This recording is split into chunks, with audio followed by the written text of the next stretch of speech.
I never thought this would be my life. You hear about stories like mine, whispers among friends, dramatic scenes on TV shows, but I never imagined it would happen to me. I believed in my marriage. I believed in him.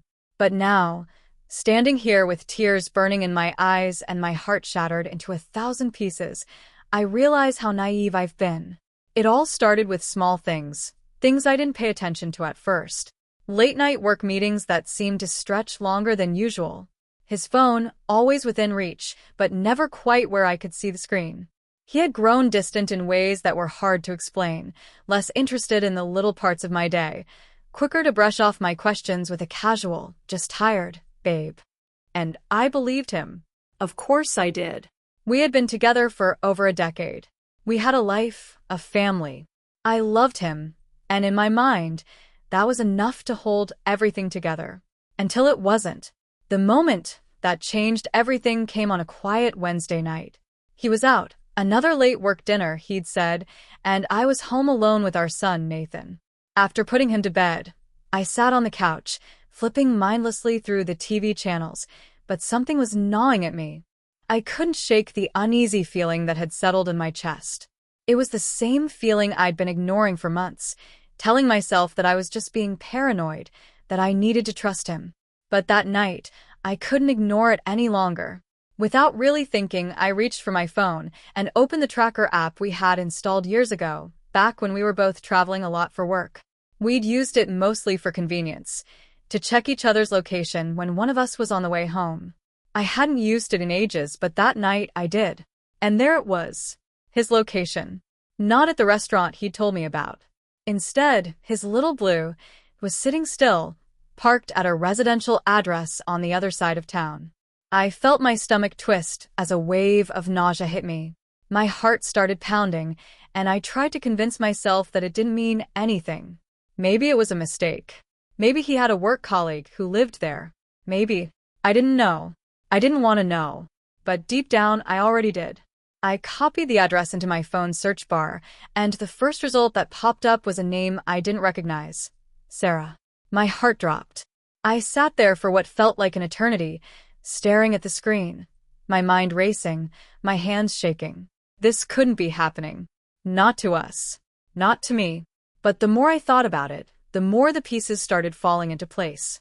The late nights, the guarded phone, the distance between us that I had tried so hard to explain away.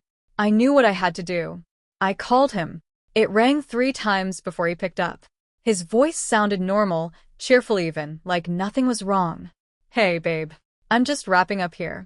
Be home soon. I swallowed the lump in my throat and forced myself to speak. Where are you? There was a pause, just long enough to make my heart stop.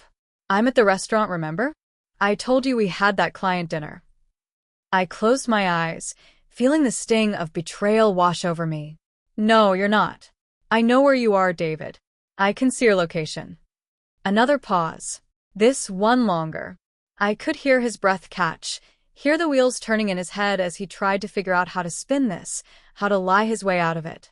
Anna, it's not what you think, he started, his voice a little too calm, a little too controlled. I'm just here helping a friend. It's nothing. But I couldn't listen to his excuses. Not anymore. You're at her house, aren't you? I asked, my voice trembling with anger and hurt. How long has this been going on? Silence. Deafening silence. I felt my world crumbling around me, the trust we'd built over the years disintegrating in a single moment. He didn't need to answer. His silence said it all. I can't believe you, I whispered, tears spilling down my cheeks. How could you do this to us? To me. He tried to explain, to say something, anything that might make it better, but I hung up before he could. I couldn't bear to hear his voice anymore. I couldn't bear to listen to him twist the truth, to lie to me after everything we'd been through. I sat there in the dark, feeling the weight of his betrayal crush me. This was it. My marriage was over. The life I thought I had, the man I thought I knew, it had all been a lie. The next morning, I woke up with swollen eyes and a heart that felt heavier than I ever thought possible. David had come home late, but I hadn't spoken to him. I couldn't. The silence between us was thick with unspoken words, with everything I didn't want to hear him say. But I knew I couldn't avoid him forever. I had to confront this. I had to know the truth, no matter how much it hurt. I waited until Nathan was off at school, and then I stood in the doorway of our kitchen, watching David as he made his morning coffee like it was any other day. The sight of him, so calm, so normal, made my blood boil. How could he stand there, pretending like everything was fine, when he had torn my heart apart? "David," I said, my voice barely above a whisper. He turned to me, his face pale. He knew what was coming. "We need to talk," I said, my voice steadier now. He set his mug down and looked at me, his eyes full of regret, but not enough to erase what he had done.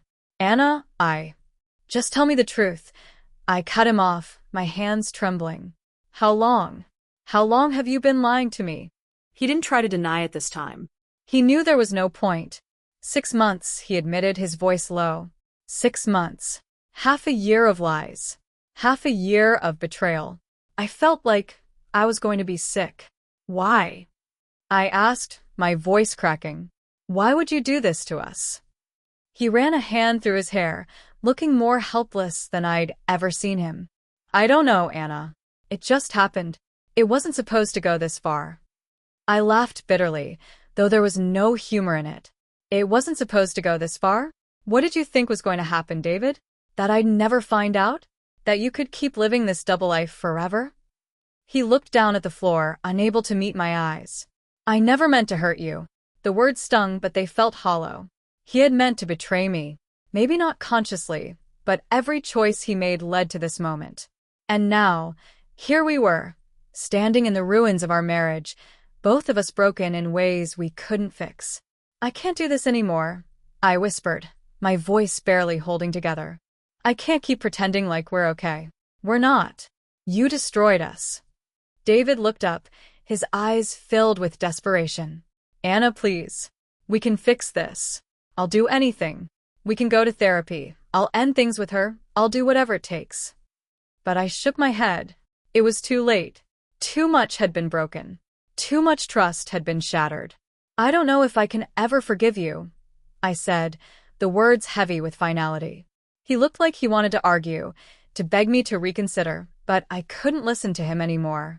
I turned and walked away, leaving him standing there in the kitchen alone. For days, the house was heavy with silence. David tried to talk to me, tried to apologize, to explain, but every time I saw him, I felt the sharp sting of betrayal all over again. I couldn't look at him without remembering that he'd spent months lying to me, months sneaking around behind my back with another woman. The man I thought I knew was gone, replaced by someone I didn't recognize anymore.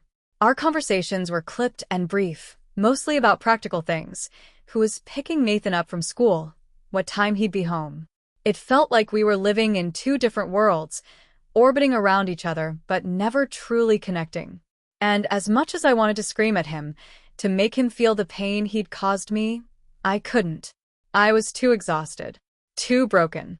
One evening, after putting Nathan to bed, I sat alone in the living room, the weight of everything pressing down on me. The house was too quiet, too still, and my mind wouldn't stop replaying the night I found out.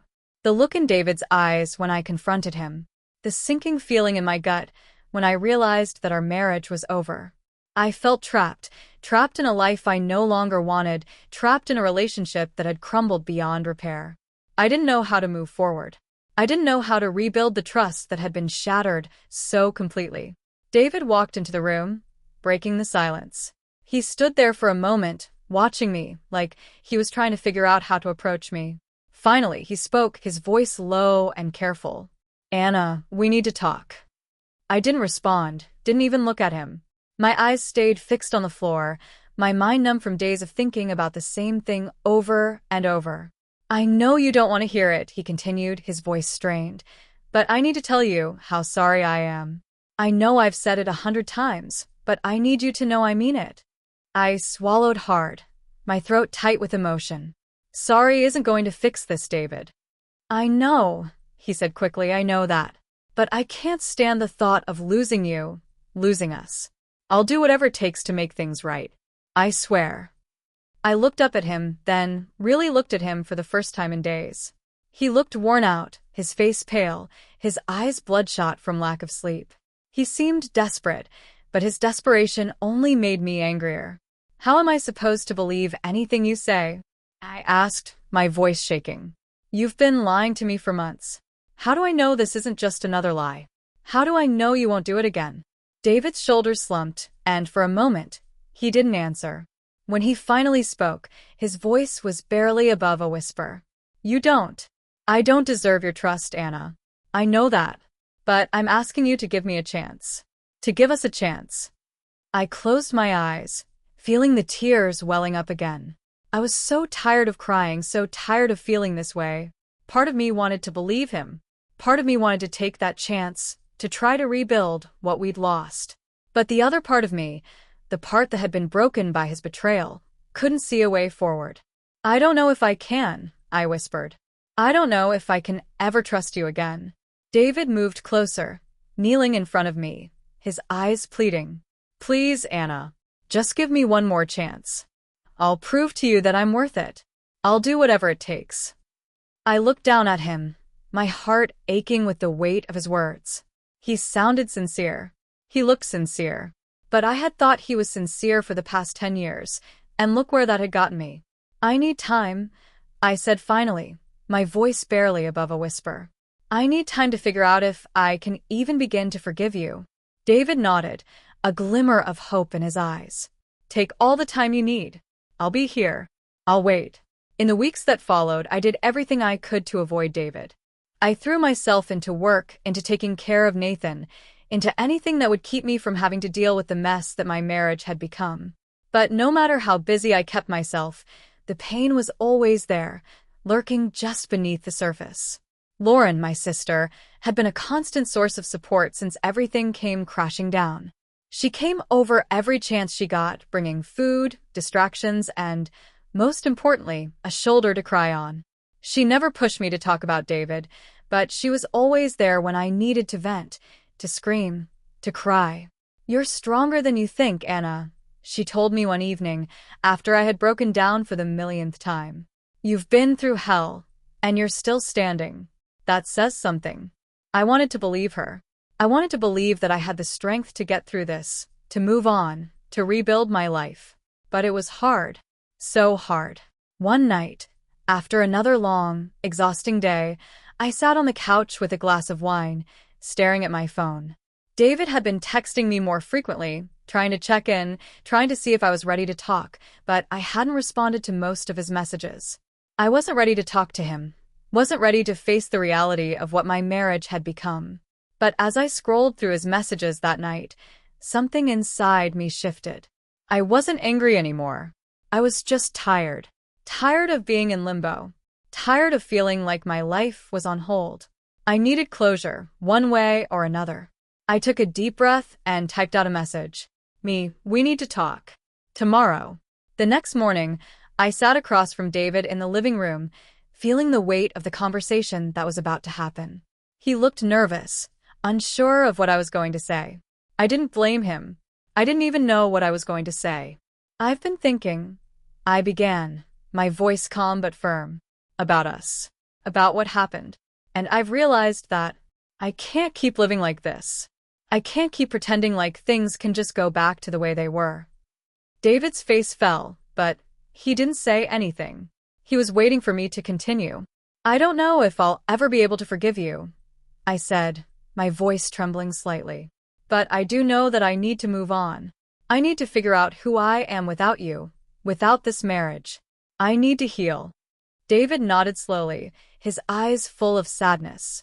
"I understand. I'm so sorry, Anna. For everything." I took a deep breath, trying to steady myself. "I know you are. But sorry isn't enough to fix this. I need time. We both do." We sat in silence for a long moment, the weight of our broken relationship hanging between us. I knew this wasn't the end. There would be more conversations, more decisions to make, but for the first time since I had found out about the affair, I felt like I was taking control of my life again. "I think we need space," I said finally. "I think we need to separate for a while. To figure out what we both want. David nodded, though I could see the pain in his eyes. If that's what you need, then I'll give you that. It wasn't a perfect resolution. It wasn't the happy ending I had once imagined for us. But it was a start to healing, to figuring out what my life was going to look like from here on out. Months passed, David moved out, and I began adjusting to life without him. It wasn't easy.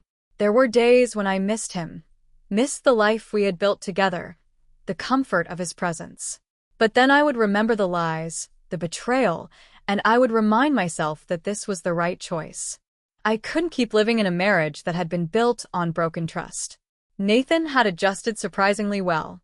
He was young, and while he didn't fully understand why Daddy wasn't living with us anymore, he seemed to accept the new normal. We told him that Mommy and Daddy were still friends, still loved him very much, but needed to live in different houses for a while. It wasn't the whole truth, but it was enough for now. As time went on, I started to rediscover parts of myself that I had forgotten. I picked up old hobbies, reconnected with friends I hadn't seen in years, and slowly began to rebuild a life that was just mine. I wasn't just David's wife anymore. I wasn't just Nathan's mom. I was me, Anna. David and I remained civil, co-parenting Nathan without too much drama. He respected my need for space, and while we hadn't spoken much about what the future held for us, there was a sense of closure between us. I didn't know if I would ever be able to fully forgive him, but I was learning to let go of the anger, to move forward without the weight of his betrayal holding me down. One afternoon, as I sat in the backyard watching Nathan play, I felt a sense of peace settle over me. It was a warm, sunny day, and the sound of his laughter filled the air, reminding me of all the good things I still had in my life. For the first time in a long time, I felt hopeful. Hopeful for the future, for the new chapter one was beginning. It wasn't the life I had planned, but it was my life now. And that was enough. In the months following David's departure, I learned what it truly meant to start over. At first, the silence in the house felt suffocating. Every corner held memories of him. Our wedding photos that I couldn't bring myself to take down, the couch where we used to sit on movie nights, the bed that now felt so painfully empty. But slowly, little by little, I started reclaiming my space, making it mine again. Nathan, thankfully, was adjusting well. I kept his routine as normal as possible, making sure he didn't feel the impact of a separation too much. He still saw David regularly, and their relationship seemed unaffected, at least for now. I had read countless articles on how to navigate co-parenting after a breakup, but no article could prepare me for the gut-wrenching pain of watching my son walk out the door to spend weekends with his father, the man who had torn my heart apart. One night, after dropping Nathan off at David's for the weekend, I came home to a house that felt quieter than usual. I poured myself a glass of wine and sank into the couch, staring at my phone. It had been months since David had moved out, and in that time, I had done everything I could to avoid thinking about what the future looked like. But now, sitting there in the stillness of my empty house, I realized that I couldn't avoid it any longer. I needed to decide what came next. For so long, my life had revolved around David, around our marriage, our family, the future we had planned together. But that future was gone now, and it was up to me to figure out what I wanted my life to look like moving forward. I took a deep breath and reached for my phone, scrolling through the contacts until I found Lauren's number. She answered on the second ring, her voice bright and familiar. "Hey, Anna. What's up?" "I've been thinking," I said, my voice tentative. I think I'm ready to talk about everything. About what's next." There was a pause on the other end of the line, and then Lauren spoke again, her tone softer this time. "I've been waiting for you to say that." The weeks that followed were filled with long conversations with Lauren, therapy sessions where I slowly unpacked the pain of David's betrayal, and moments of quiet reflection as I tried to rediscover who I was outside of my marriage. It wasn't easy. There were days when the anger and sadness felt overwhelming, when the idea of moving on seemed impossible. But then there were other days when I felt lighter, when the future didn't seem so terrifying. Those were the days that gave me hope, the days that reminded me that I wasn't defined by what had happened to me. I was still Anna. I was still strong. One Saturday morning, Lauren dragged me to a yoga class at the community center. It wasn't something I had ever been interested in before, but she insisted that it would help me clear my mind and find some inner peace. "Trust me," she said with a grin as we rolled out our mats. "You'll feel like a new person after this." I wasn't convinced, but I went along with it anyway. The class was surprisingly calming, and as I moved through the poses, focusing on my breathing and the gentle stretch of my muscles, I felt a sense of release, a release of all the tension I'd been holding onto for months. After class, Lauren and I went for coffee, and as we sat outside in the warm sun, I realized that for the first time in a long time, I felt okay. Not happy necessarily, but okay. And that was enough for now. It wasn't until months later that I started to feel like I was truly moving on.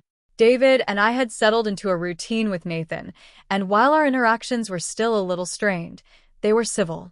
We had figured out how to co-parent without dragging our son into the middle of our pain, and that was all that mattered. One evening, after another yoga class with Lauren, we decided to grab dinner at a small cafe near the community center. As we sat at a table by the window, laughing about something trivial, I noticed a man sitting at the bar. He looked vaguely familiar, and it took me a moment to place him. He was one of the regulars from the yoga class.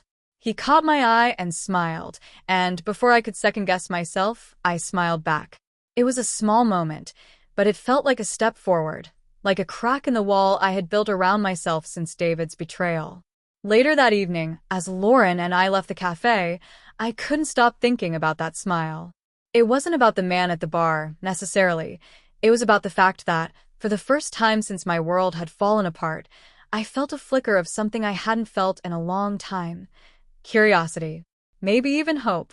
The next few months were a slow, but steady journey toward rebuilding my life. I didn't rush into anything. There were no impulsive decisions, no dramatic changes. I focused on myself, on Nathan, on the things that brought me peace. I spent more time with friends, took up new hobbies, and slowly started to reclaim parts of myself that I had forgotten. David and I continued to co-parent Nathan with minimal friction, and while the wounds of his betrayal hadn't fully healed, they didn't sting as sharply as they once had. I had stopped waiting for an apology that would make everything right. I had stopped waiting for closure. Instead, I had found my own peace, my own sense of closure, in the life I was building for myself. One afternoon, as I sat in the backyard watching Nathan play, I felt a deep sense of contentment settle over me. It wasn't the life I had planned, but it was mine. And in that moment, I realized that I didn't need to look back anymore. The past was behind me, and the future, whatever it held, was something I was ready to face. I stood up and called out to Nathan, watching as he ran toward me with that same boundless energy he always had. I smiled, feeling the warmth of the sun on my skin, and for the first time in a long time, I felt free. It had been almost a year since David moved out. Life had a strange way of settling into a new normal after such upheaval, and I had finally reached a place where the pain wasn't so sharp. I wasn't constantly looking over my shoulder, and thoughts of David and his betrayal didn't consume me the way they once had.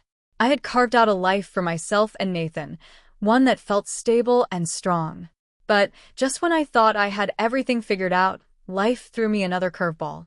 One Saturday morning, as I was getting ready to take Nathan to his soccer practice, I received a message from David. My stomach tightened when I saw his name pop up on the screen. Even though we had come to a civil place in our relationship, there was still a part of me that braced for impact whenever I heard from him. "David, can we talk? There's something I need to tell you." The uneasiness I felt was immediate. What could he possibly have to say that he hadn't already said? I had accepted his apologies, come to terms with his betrayal, and I was ready to move forward. What could he want now? Me? Sure. "What's going on?" David's response came quickly. "David, can I stop by later? It's better if we talk in person." My heart skipped a beat. In person? What could be so important that he needed to come here, to my house? The last time we had a serious conversation face-to-face was the night we separated. I hesitated, staring at the message for longer than I should have. But curiosity, or maybe some deeper instinct, got the better of me. Okay. After Nathan's practice. David arrived that afternoon, just after Nathan had fallen asleep for his nap. I watched him from the window as he parked in the driveway, his face drawn and tense as he stepped out of the car. Something was definitely off. My heart was racing, a mix of nerves and frustration bubbling inside me.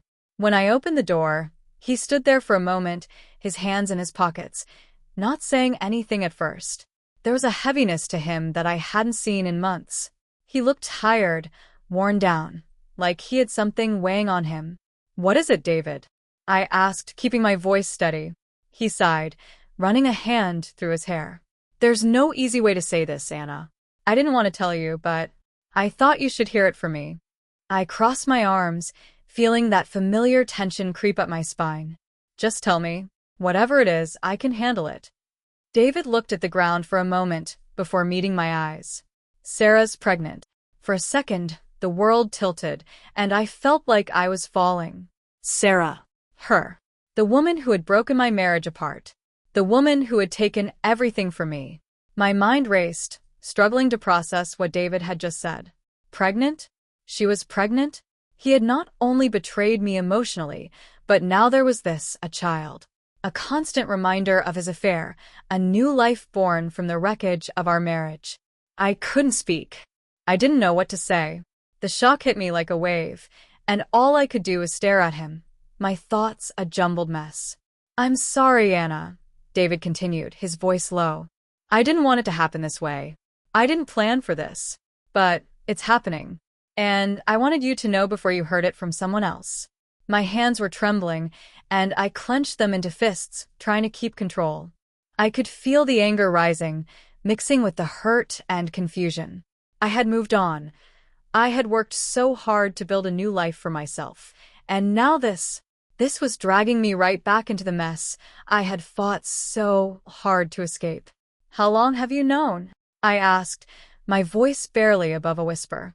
"Only a few weeks," he admitted. "We weren't sure what we were going to do at first, but we've decided to keep the baby." I felt the ground shift beneath me again. A baby. They were keeping the baby. This wasn't just some abstract problem I could ignore. This was real. This was my new reality. I took a deep breath, trying to steady myself. "What does this mean for Nathan?" I asked, forcing the words out. "What does this mean for our family?" David looked pained, as if he had asked himself the same question 100 times. "I don't know yet," he said honestly. "But I want to make sure Nathan is okay through all of this. I don't want him to be affected by any of this more than he has to be." I nodded, even though my mind was still spinning. I had no idea how to process this, no idea what it would mean for Nathan, for me, for all of us. But I knew one thing for sure. I couldn't let this break me again. "I'll need time to figure this out," I said, my voice steadier than I felt. "But we'll have to talk about how to handle this with Nathan." David nodded, looking as relieved as he could in a moment like this. "I understand. I'll wait as long as you need." I didn't say anything else. I couldn't. I just watched him turn and walk back to his car, leaving me standing in the doorway, trying to make sense of a future I hadn't planned for. The next few days were a blur of confusion and raw emotion. I didn't know how to feel, how to react, or what to do next. I had told Lauren everything as soon as David left, and while she was as shocked as I was, she helped me keep my feet on the ground. "You've been through worse," she reminded me one night, as we sat on my couch, a bottle of wine between us. "You survived his affair. You've rebuilt your life. This is just another bump in the road." I knew she was right, but this felt like more than a bump. It felt like a bomb had gone off, scattering the pieces of my carefully constructed new life. The hardest part of it all was knowing that I would have to talk to Nathan about it eventually. He would have a half-sibling soon, and there was no hiding that from him. But how could I explain all of this to my sweet little boy, who still didn't fully understand why his parents weren't living together anymore? I wasn't ready. But ready or not, the conversation was coming, and I had to be the one to lead it. One evening, after dinner, I sat Nathan down in the living room, my heart pounding in my chest. He looked up at me with those big, innocent eyes, completely unaware of the storm that was brewing around him. "Mommy needs to talk to you about something," I said softly, trying to keep my voice steady. Nathan nodded, his little face full of curiosity. "What is it, Mommy?" I took a deep breath, feeling the weight of the moment pressing down on me. You know how Daddy and I aren't together anymore, right? And how you've been spending time with Daddy at his house. Nathan nodded again. Yeah, I go to Daddy's on the weekends. Well, I said, choosing my words carefully, there's going to be someone new at Daddy's house soon. A baby. Nathan's eyes widened. A baby? Like a baby brother or sister? Yes, I said, my throat tightening. But this baby will live with Daddy and his friend Sarah. You'll still be able to see the baby when you're with Daddy, but the baby will live with them. Nathan was quiet for a moment, processing what I had said. I waited, bracing myself for whatever questions or emotions might come next. Will I still be your baby, Mommy? He asked softly. My heart broke. I pulled him into my arms, hugging him tightly. You'll always be my baby, sweetheart. Always. The days after that conversation with Nathan were some of the hardest I'd ever faced. He didn't quite understand the complexity of the situation, but his simple, heartbreaking question, will I still be your baby? Stuck with me. It was as if, in that innocent moment, he had captured the very essence of everything I was feeling. Fear of losing my place, fear of being replaced, fear of not being enough anymore. I spent a lot of time thinking about how our lives were going to change. I was used to the routine we'd established.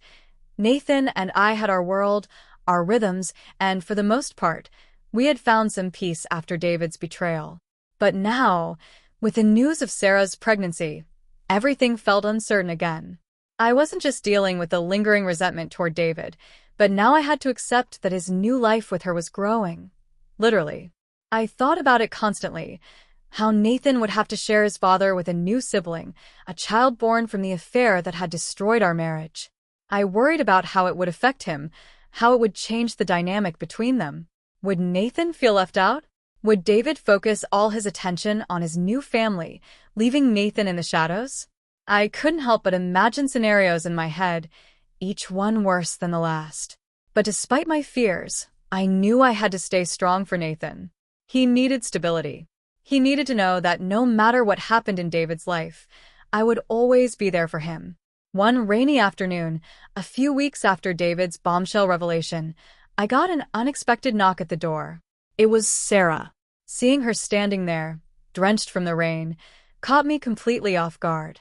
My immediate reaction was to slam the door in her face, to tell her that she had no right to show up at my house after everything that had happened. But instead, I just stood there, frozen. Anna, she said softly, her voice hesitant. Can we talk? I felt a mix of emotions bubbling up inside me, anger, frustration, and, surprisingly, curiosity. What could she possibly have to say to me? What was left to discuss after she had helped destroy my marriage and was now carrying David's child? But against my better judgment, I stepped aside, letting her in. We stood awkwardly in the kitchen, the sound of rain tapping against the windows, neither of us knowing quite how to start. Sarah looked nervous, clutching her purse tightly, as if she was bracing herself for a confrontation. I'm sorry for showing up like this, she began, her voice shaky. But I felt like I needed to talk to you, woman to woman. I crossed my arms, still unsure if I was even willing to hear her out. What is there to talk about? She sighed, running a hand through her wet hair. I know I'm the last person you want to see, and I know I'm responsible for a lot of the pain you've gone through. But I wanted to tell you that I never meant for any of this to happen. I almost laughed. You didn't mean for this to happen?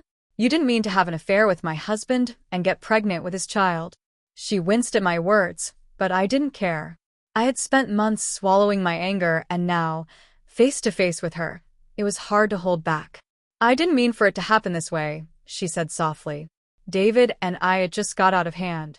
I know that doesn't make it any better, but I've been carrying so much guilt, and I couldn't go on without at least trying to apologize. I stared at her, trying to process what she was saying. I wanted to lash out, to tell her that no apology could fix what she had done, that no amount of guilt on her part could undo the damage she and David had caused. But I realized that it wouldn't change anything.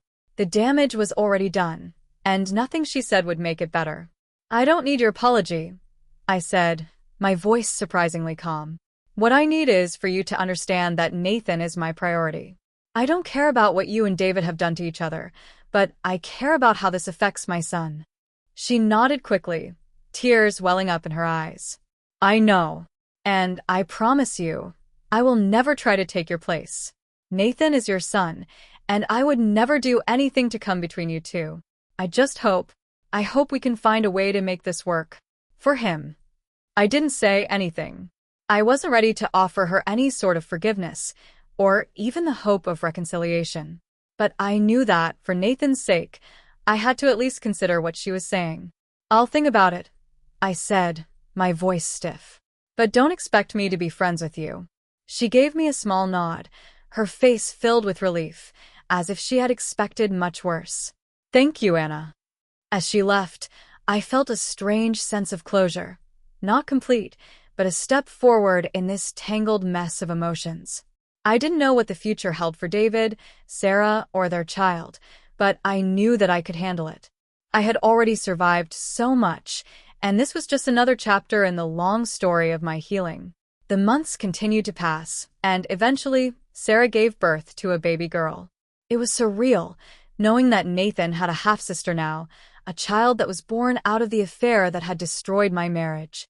I struggled with how to feel about it.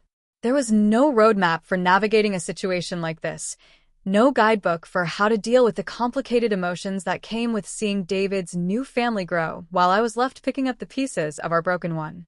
But I stayed focused on Nathan. I made sure he knew he was loved, that nothing would ever change his place in my heart. I also started having more honest conversations with him about his father's new family. It wasn't easy.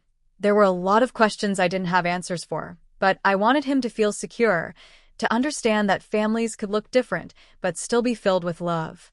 Surprisingly, Nathan adjusted better than I expected. He was curious about his new sister, and while he didn't fully grasp the complexity of the situation, he seemed to accept it with the innocent resilience that only a child can have. One afternoon, David brought both Nathan and the baby over for a visit. It was strange at first, seeing him walk through the door holding a child that wasn't ours, but I surprised myself by how calm I felt. I watched as Nathan proudly showed off his little sister, holding her tiny hand and telling me all about how he was going to be the best big brother ever. I smiled, watching him. Maybe this wasn't the life I had imagined. Maybe this wasn't the future I had planned. But in that moment, I realized that it was okay. It was okay to move forward, to accept what had happened, and still find joy in the present. As I stood there, watching my son and the baby play, I felt a sense of peace wash over me. It wasn't perfect. It never would be. But it was enough. And for the first time in a long time, I felt hopeful. Not just for Nathan, but for myself. Months turned into years, and as time went on, I found myself finally letting go of the pain that had once consumed me. I wasn't sure if I would ever fully forgive David or Sarah, but I had come to a place of acceptance. I had rebuilt my life in a way that made sense for me and Nathan. And as for David, he had his new family, and while our relationship was still complicated, we had found a way to coexist as parents. One evening, as I sat on the porch watching Nathan run around the yard with his new puppy, I realized how far I had come. The woman I had been before the affair, the woman who had once been so sure of her future with David, was long gone. But in her place was someone stronger, someone who had learned how to rebuild from the ashes of her past. I didn't know what the future held. Maybe I'd fall in love again. Maybe I wouldn't. But for the first time in a long time, I wasn't afraid of the unknown. Because I knew, no matter what happened, I had already survived the worst. And I was ready for whatever came next.